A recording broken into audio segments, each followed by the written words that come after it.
Hello, I'm Cameron, and this video will give you an insight into how I built my home recording studio. After collecting musical instruments and recording gear for many years, purchasing my own house provided the perfect opportunity to build a small home recording studio. After living in the house and saving for 18 months, I finally made the decision to build my dream home studio. I had an old shed on the property that wasn't appropriate to house musical instruments as it leaked. That had to come down. But before that, I got a bit ahead of myself and started making small things like diffusers and acoustic absorption panels, which will eventually end up being used in the finished studio 2 years later. The first building project, even before the old shed came down, was to build 2 diffusers, which funnily enough was one of the last items installed in the final studio. After putting in proposals for permits, etc., I was finally approved to build a 6x6 by 8 metre insulated shed to replace the old shed.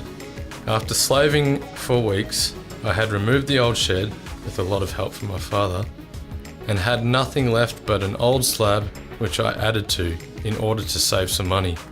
Here are a few shots of the finished shed. 2/3 of the shed was used for the studio itself. I work as a teacher, so you'll notice throughout the video there will be spurts of significant progress and times where not much happened.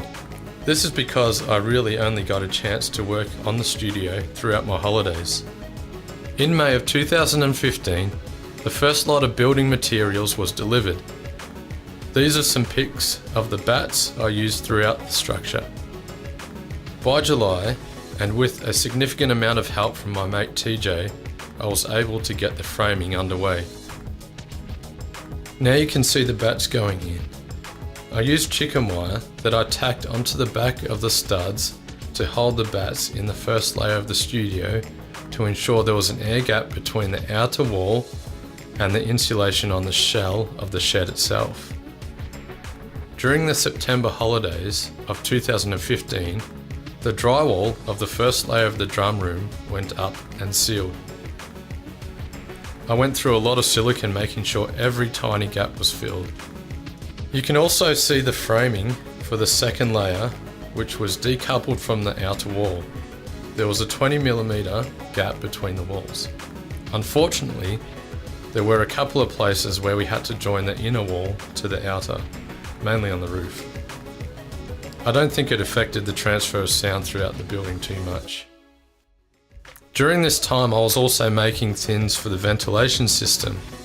I made a diffuser to allow the air to pass through but reduce the sound that could potentially escape. It worked surprisingly well. Once the drum room was finished, I turned my attention to the control room, vocal booth, ISO booth, and the outer wall of the studio. I made boxes out of 18mm MDF which each LED light sat inside to further reduce any sound leakage. These were all sealed and a lot of time was put into making sure they were sealed properly. You can also see where the air diffuser was placed and hidden. I later replaced the flimsy ductwork with 90mm PVC piping. This was not going anywhere and works really well. I continued plastering, taping and plugging the screw holes. This took a long time to complete, thanks to my father and TJ who helped out with this process.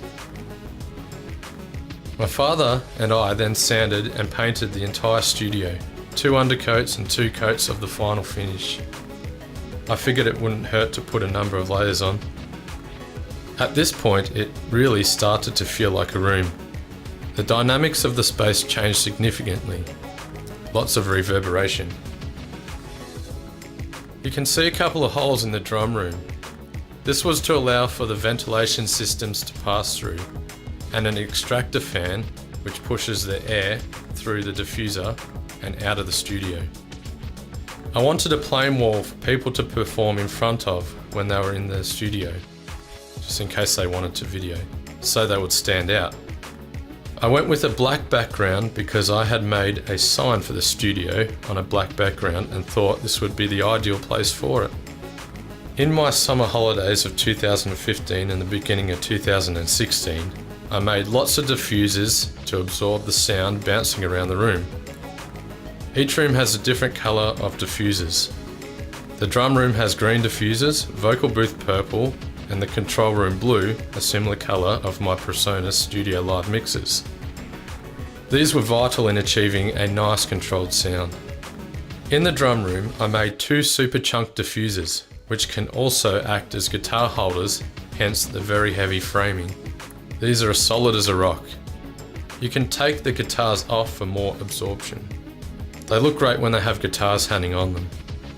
Not to mention, have a positive impact on the sound of the room. The studio desk was made of leftover studs and MDF. I made a solid desk as I knew there'd be a lot of weight sitting on it, particularly over the unsupported section where the producer sits. This gap was exaggerated more than necessary because I wanted to place a MIDI controller keyboard on tracks so it could be hidden from view when not needed. Some more work was completed on the ventilation system. There is an air conditioner which pushes air through to the drum room and an extractor fan draws it out of the studio. The super trunks had fabric stretched and stapled to the studs. Skirting boards later covered up the staples. The doors were put on. Each door is a solid core door. There are 5 doors in the studio. Studio desk construction continued. Everything was customized and tailored to the angles of the Studio Live mixing consoles. There is room for 2 mixers, which I run daisy chain together. There is also room for outboard gear and compartments either side to store spare mics, books, headphones, tuners, etc. The windows were then fitted and the trim was put on and painted before I could continue with the desk construction. I had to wait before fixing the desk in place for obvious reasons. By the end of June 2016, the majority of the desk was in place and I was finishing the padded armrest. I'm glad I went the extra mile. It's nice to work at a desk for hours when you are comfortable. It was around this time the air conditioner went in, and approximately after 18 months after I had made the diffusers, I made progress on finally putting them in place. The frame I built, filled, and painted in one day.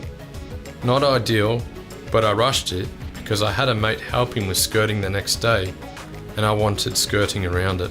It's a bit patchy. I'll go back to it eventually and neaten it up one day. The skirting boards went up and I painted them all. I decided to use 1 meter square carpet tiles throughout the studio. I have spare, so if they ever get worn out by the drum kit's bass drum spurs or through general wear and tear, it's a simple fix. After 2 years of my kit being packed up, I finally got to set it up and have a play. The noise reduction from room to room was impressive, and when you are outside the only noise you can hear is a faint thud from the bass drum and floor toms. It was finally time to wire up the studio. Hundreds of meters of cables of all types were run through to the various recording spaces and back to the control room. Both ends of each cable were labelled, and the XLR cables have designated colours which makes them easy to track. The following pictures are of an almost completed studio. At this point it was functioning fully and I had friends come over and help me test it out.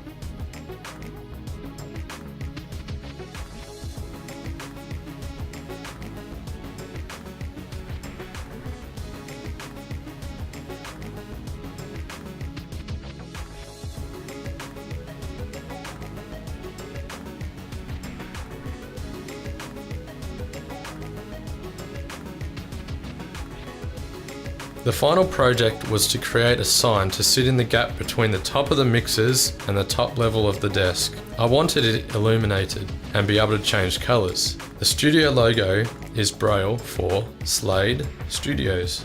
You can see the same logo in the live room and it has been in the top left corner of this video. Thank you for watching. I hope you enjoyed the video, and if you are going to embark on a similar project, I hope you feel inspired. Or if you have built your own studio, I'd like to hear about it. 2 years of hard work in my free time has certainly paid off and been worthwhile. Not to mention, I've learnt a lot about construction. Thanks to TJ and my father. If it wasn't for your help, this project wouldn't have been successful.